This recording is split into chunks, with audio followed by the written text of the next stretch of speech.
It seems that fermented chicken feed is all the rage nowadays, but really it's nothing new. Fermentation has been around for centuries and centuries, and people have been fermenting their own and animal feeds. Think sauerkraut, sourdough bread, yogurt, kimchi. All these things are fermented foods, even beer and wine. The active fermentation creates healthful probiotics, which are a digestive aid. They help build good bacteria in the intestines and also help with the immune system. Fermentation also increases the nutrient absorption in the foods and actually creates some enzymes and vitamins, specifically the B vitamins.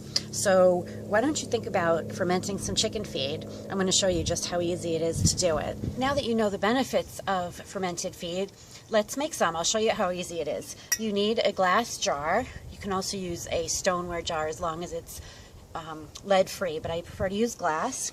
And then what you're going to ferment, you can use a blend of cracked grains and corn, organic feed. You can use layer crumble or pellets. You can add some cracked corn to it. You can even use oats.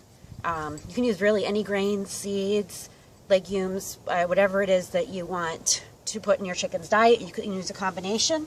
So I'm going to use the cracked grains, and I'm just going to pour them into my canister, and you want to fill it about a third full. So I'm just going to go ahead and add some of this crumble, and I'm also going to add some oats. Okay, so we've got the jar about a third full, and then you just want to add some distilled water, non-chlorinated. If you have well water, that's great, you can use that. If not, you can buy distilled water, or you can just let your faucet water sit overnight in a jar or a jug on the counter so the chlorine will dissipate. So anyway, so you're going to pour your water into your container, and you want to cover your grains by about an inch or two to make sure that they all stay submerged. So here you go. I've got some breathing room. Your grains are going to expand as the water seeps into them, so you do want to leave some headroom in your jar. You need to make sure that they stay submerged because that keeps everything from molding. So once you've done that, you want to give it a quick stir. I forgot my spoon, but you want to stir it up and then cover it.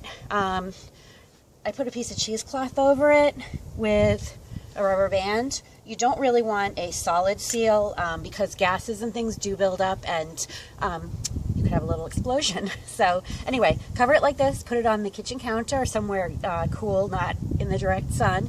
Stir it 2 or 3 times a day to make sure that everything gets mixed around. And that's about it. You should start to smell kind of a sweet, yeasty smell.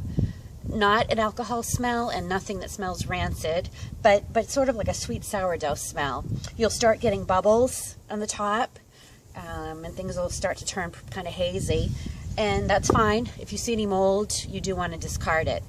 But that's all it is, and you let this sit for 3 days, and after the 3 days, you should start seeing lots of bubbling and that, so you just drain it and feed it to your chickens. You can keep the water and add more grains. You can also parcel out a little bit for like a day's ration to your chickens, and then add some more solids and just keep doing that, stirring everything up.